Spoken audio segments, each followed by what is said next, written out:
video. Finding and holding a positive voice in this world. Is there still hope for 2023? I've given up on society because I know, as a whole, it's practically over. America is slowly falling apart without people realizing. And that's the sad truth about it. My name is the Peach Cobbler, also known as Peach. I am a content creator and partnered streamer on a platform called Twitch. This is where I live stream daily for hundreds of people just like you. For those of you who are unfamiliar with the term streamer, it's somebody who creates content in real time for their audience to react with in the moment. Content creation can be based around anything and everything. For me, it's based around video games. Content in general. Because to be a streamer is already hard enough just in terms of what you'd have to do. Because you'd have to develop an audience over time and then somehow make enough money to be stable doing a streaming job. I'm not going to say it's impossible, but it's not an easy task. I do YouTube instead just because I think I have more potential doing YouTube than I do Twitch. But Twitch is still fun. It's fun to watch, but YouTube overall I feel is just more easier, more consistent I can upload on a daily basis, especially since school's about to be out. For me, it's based around video games. My earliest memory of playing video games started when I was about 4 years old, back in Maryland on a farm with my 11 brothers and 3 sisters. That's right. 11 brothers and... Bro, I misheard. Jeez, bro, I misheard, bro. 11 brothers, dude, and 3 sisters. On a small farm in Maryland. Bro, that is crazy. As you can imagine, when you come from a family that large, everything you have, you share. So my brothers shared the games that they played with me. I remember my brother handing me a controller one evening and being like, just jump and follow me. So I just tried to do what he was doing, and I would hit the buttons, and he would praise me and tell me I was doing a great job, and it was really exciting. It wasn't until a few years later that I found out that controller was broken. Nah, your brothers when you were a kid. Hey, Luke, come here. Play some Fortnite with me, or play some COD with me. You get the old hand-me-down controller, or they get the old good stuff. Or they'll say, yeah, you're playing, you're fine, shoot. And your controller's not even on, bro. Your controller's not even on, and you're just thinking that you're playing when you're not. You're not playing, you're just thinking that you're playing. It was losers had to give up their controllers, and winners got to keep it. Now, we only had 4 controllers, and that's if you're counting the broken one. So you really didn't want to have to give up your controller. This is where I learned to get really competitive with playing. I wanted to be the best I could be. I didn't want to give up my controller. I wanted to keep it as long as I could. And this is how I got good. For me, video games were joy. They brought joy. They brought my family closer together. It was something that we bonded over. Video games in general have been proven to bring more people together. If you're online, let's say you're online with just random people you don't know, and then you start to know them. It's the same with Twitch streamers, too. I know this guy. His name is Ryan. Followed him for over a year. Now me and him are besties because of how much we know each other. Because I've watched him for so long grow as a content creator from averaging 10 viewers to now almost 500 over a year, that he can bring people that video games and Twitch will bring people together or they will split you apart. That's what video games have done for me. They've brought me closer to people I never thought I'd be with, and they've also split me away from people I never want to be with. In a sense, a glue to our friendship. Even now when we meet up, we're always finding ways to play video games. Fast forward a few years, I'm in New York City. And then I remembered that I still had a lot of younger brothers at home. And I was like, yeah, I would love to connect with them over this again. So I decided to start streaming. I was so excited. Unfortunately, this is where everything kind of went downhill. Video games that I had grew up playing no longer brought joy the way that they did to me.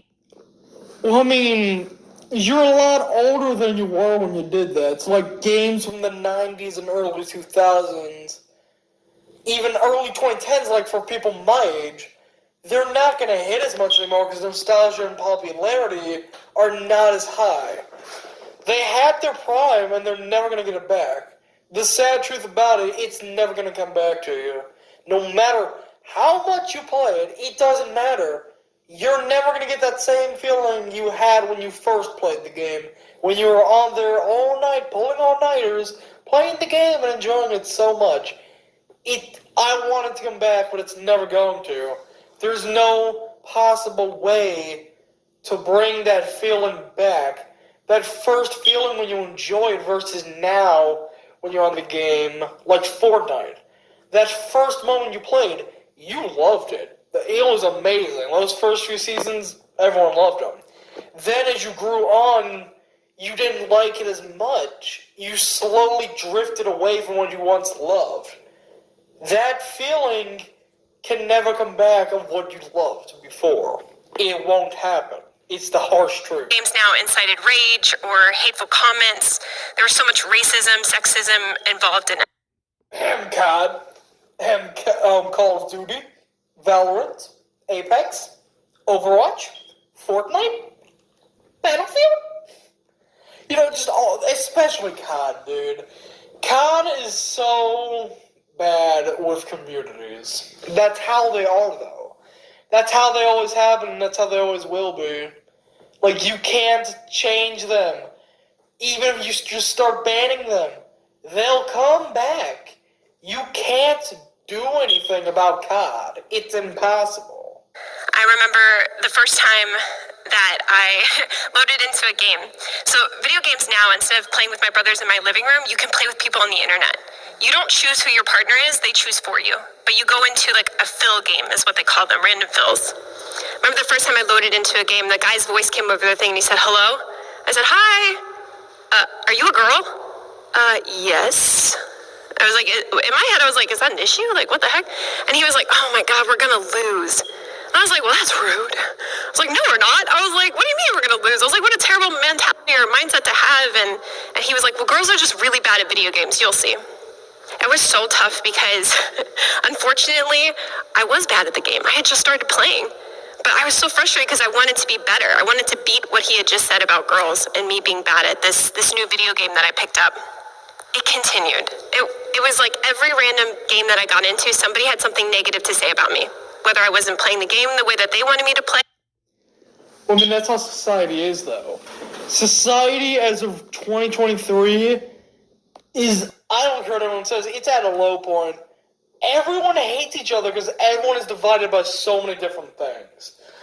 You're divided over this. You're divided over religion, politics, agreements, arguments, opinions. You can say anything and someone would hate you for it. Doesn't matter who, doesn't matter when, doesn't matter what. They'd hate you for it because it's your opinion.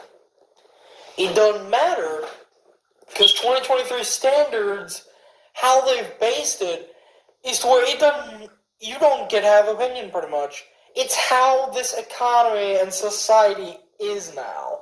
Because you have women who can just say one thing about a guy who they've never even known. He goes to jail. They say he did something to her, goes to jail. They never even knew him. Look, trans people, if you bully someone that's gay or something, jail. Or you're going to get canceled or something, even though you never even met them. They can just say one thing and you're done for. I hate, it's not just one person alone. It's the whole country. Because everything is gone. I don't know what America can do to get themselves out of the hole they're in. What, are you just going to send the good people to Canada, Europe? No, you can't do that. That's going to cost too much. You're already trillions of dollars in debt. What are you going to do to fix the economy to where it's not terrible? Because everything's just too expensive and you can't do anything.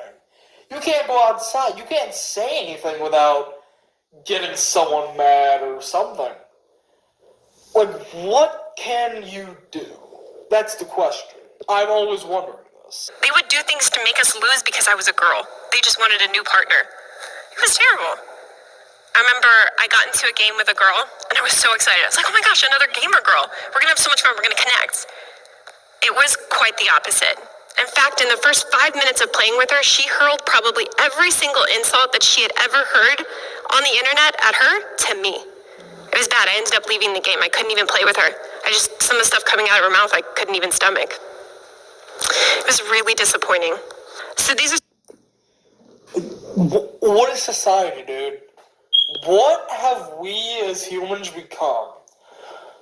I feel like just the older people, like even presidents from like 17 to 1800s would be disappointed in what we've become.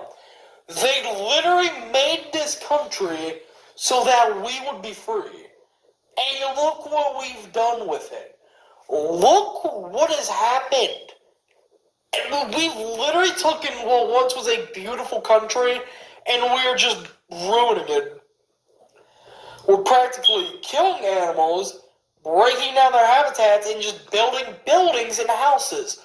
For what purpose? What are we doing? What is society as a whole doing?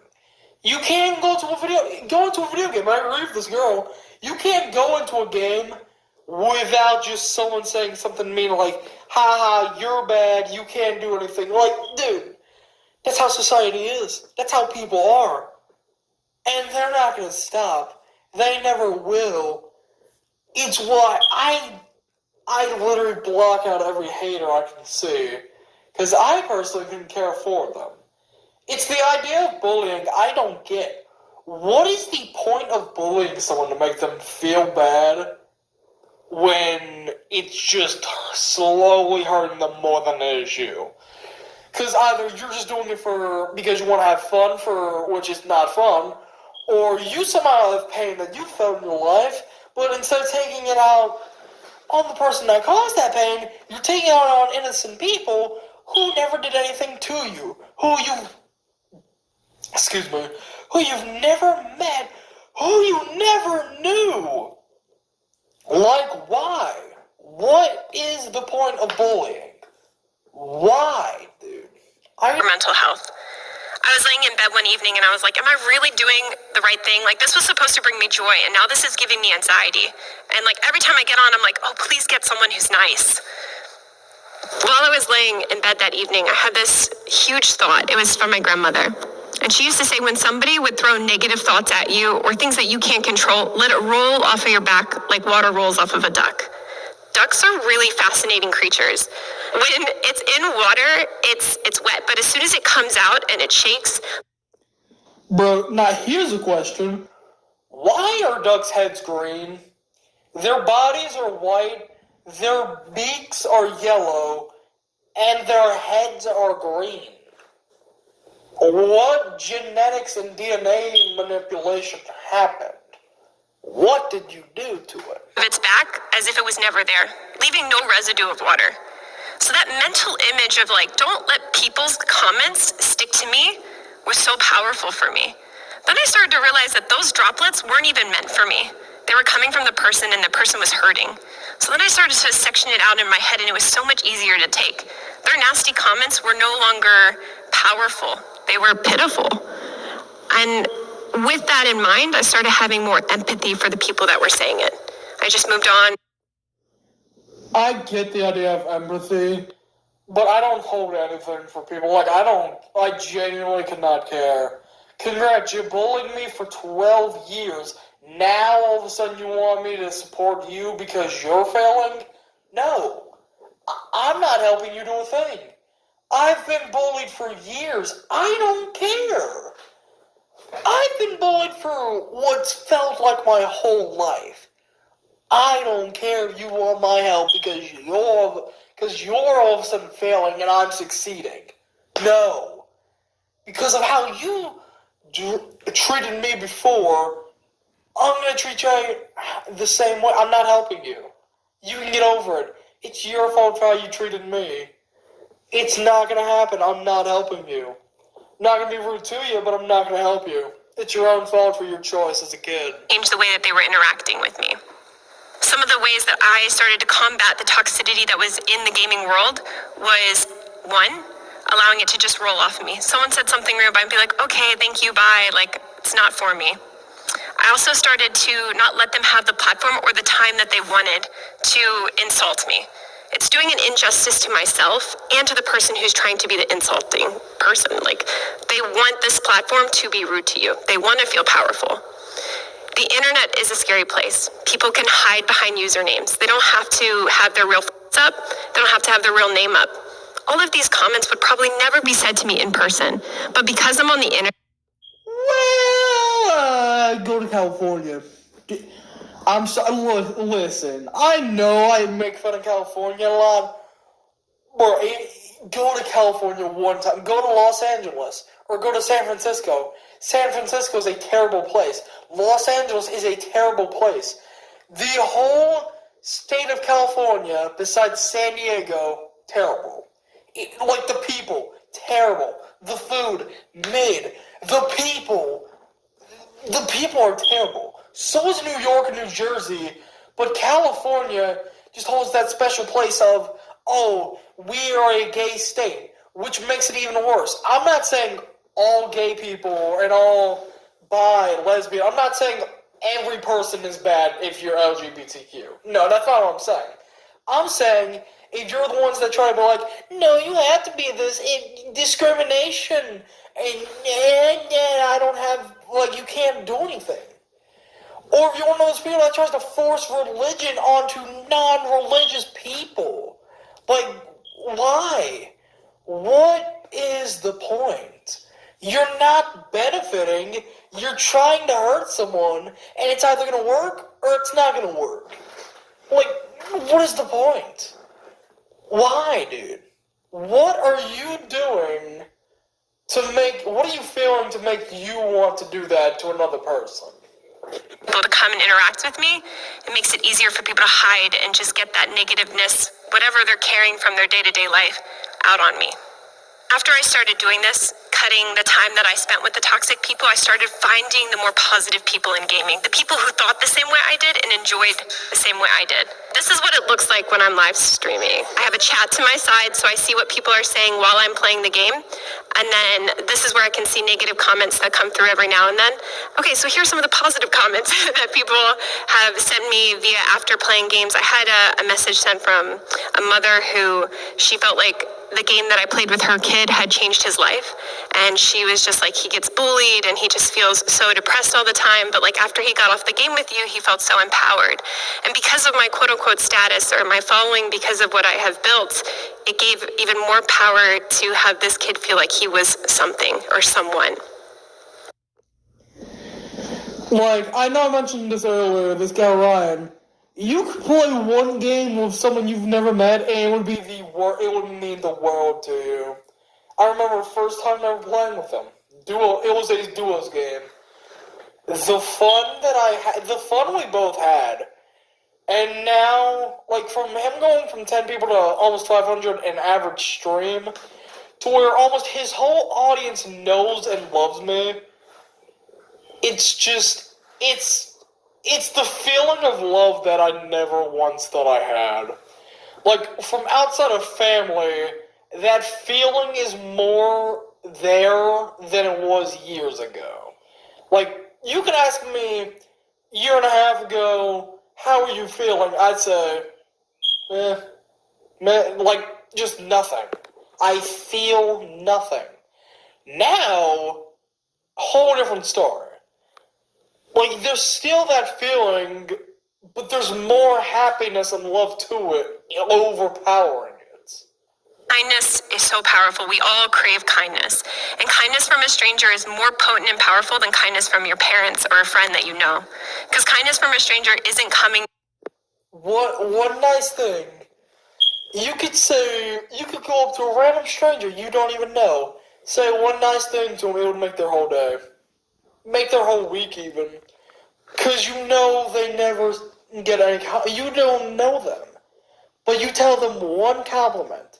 It doesn't matter, just one. I promise it'll make their whole day. A spot of wanting something, it's just there, and it's just gone. They're there and they're gone, but they leave you with a lasting feeling. I love video games, and I love being able to bring joy to them, to bring how I grew up and allow that to be in someone else's day-to-day life. Gandhi has a great saying, and it's, be the change you want to see. So after I started playing video games and realized how toxic it was, I decided that I was even more determined to create a healthy, safe environment for people to game and play. And that brought me even more joy than I originally ever found in gaming. Thank you guys so much for having me.